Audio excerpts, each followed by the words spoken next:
श्रीगुरुभ्यो नमः। हरिः ओम्। श्रीमान् सिद्धः गोत्रवस्य गोत्रभवयः शिवगोत्रवस्य अजमनामयस्य अंजम्मनामयस्य विजयगौनामयस्य पद्मानामयस्य राजलक्ष्मीनामयस्य गंगाधरगौनामयस्य राजुगौनामयस्य सागरिकानामयस्य सह कुटुम्बसहबान्धवानां सकलक्षमास्थैर्य धैर्य वीर्यावजय अभयायुव विद्यारंगिन वृत्तरंगिन उद्योगरंगिन अत्यन्तानुकृत फलसिद्रस्तो श्रीमन्महाश्रीदास्तलिंगेश्वर स्वामिने नमो नमः। संपूर्णानुग्रह प्रसादिद्रस्तो पुष्पै पूजयामि।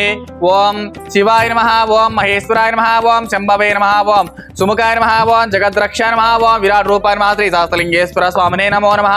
इति नानाविध परिमलपत्र पुष्पपूजाञ्च समर्पयामि। ओम वनस्पतिभ्ये नानागन्धे सुसंहितः अग्रेतरं देवानां धूपोऽयं परदकुरितां श्रीमन्महाश्री परमेश्वरदेवताभ्यो नमो नमः। परिमलधूपं ग्रापयामि, घण्टानादं द्रावयामि, साक्षां दीपं सन्दर्शयामि, धूपदीपानन्तरं शुद्ध आचमनीयाञ्च समर्पयामि। मङ्गलनीराजनं कृत्वा ओम गौरेभ्यो गौरेभ्यो गौरगोत्रेभ्यः द्रवेभ्यो सर्वद्रवेभ्यः नमस्ते स्तोत्ररूपेभ्यः श्रीमन्महाश्री शास्त्रलिंगेश्वर स्वामिने नमो नमः। इति आनन्दकर्पूर दिव्यमङ्गलनीराजनं समर्पयामि। पार्वतीपते हर हर महादेव शंभो शंकर हर हर शिवार्पणमस्तु। అందరికీ నమస్కారం అండి। మాతృదేవో భవ మానసిక వికలాంగుల అనాథాశ్రమం ఈరోజు జగిత్యాల జిల్లా కోరుట్ల మండలం నాగులపేట్ గ్రామస్తులైనటువంటి కీర్తిశేషులు మర్రిపల్లి బాపయ్య గారి 4వ వర్ధంతి సందర్భంగా ఈ యొక్క 150 మంది అభాగ్యులందరికీ కూడా అన్నదాన కార్యక్రమం చేస్తూ ఉన్నారు।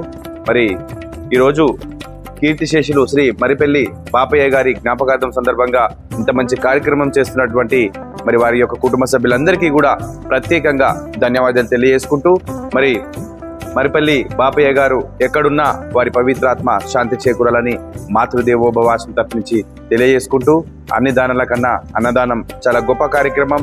ఈ రోజు ఆ యొక్క గొప్ప కార్యక్రమాన్ని వారి కుటుంబ సభ్యులైనటువంటి వారి సతీమణి గారు అంజమ్మ గారు, అలాగే మరి కుమారులు కోడళ్ళు విజయ్ గౌడ్ గారు, పద్మ గారు, అలాగే రాజు గౌడ్, సాగరిక గారు, మరియు కూతురు అల్లుడు రాజలక్ష్మి, గంగాధర్ గౌడ్ గారు, మనవళ్ళు మనవరాలందరూ కూడా ఒక గొప్ప సంకల్పంతో ఇక్కడ ఉన్నటువంటి 150 మంది అభాగ్యులకి అన్నదాన కార్యక్రమం చేస్తూ ఉన్నందుకు వారికి వారి కుటుంబ సభ్యులకు కూడా ఆ భగవంతుని ఆశీర్వాదం ఎల్లప్పుడూ ఉండాలని తెలియజేసుకుంటూ ఇంకా ఎవరైనా ఇలాంటి సేవా కార్యక్రమాలు చేయాలనుకుంటే మాతృదేవోభవ ఆశ్రమాన్ని సంప్రదించి మీ పుట్టినరోజులు పెళ్లి రోజులు ఉన్నప్పుడు ఈ యొక్క అభాగ్యుల మధ్య జరుపుకొని ఈ యొక్క అనాథల ఆకలి తీరుస్తారని తెలియజేసుకుంటూ మీ మాతృదేవోభవ అనాథాశ్రమం।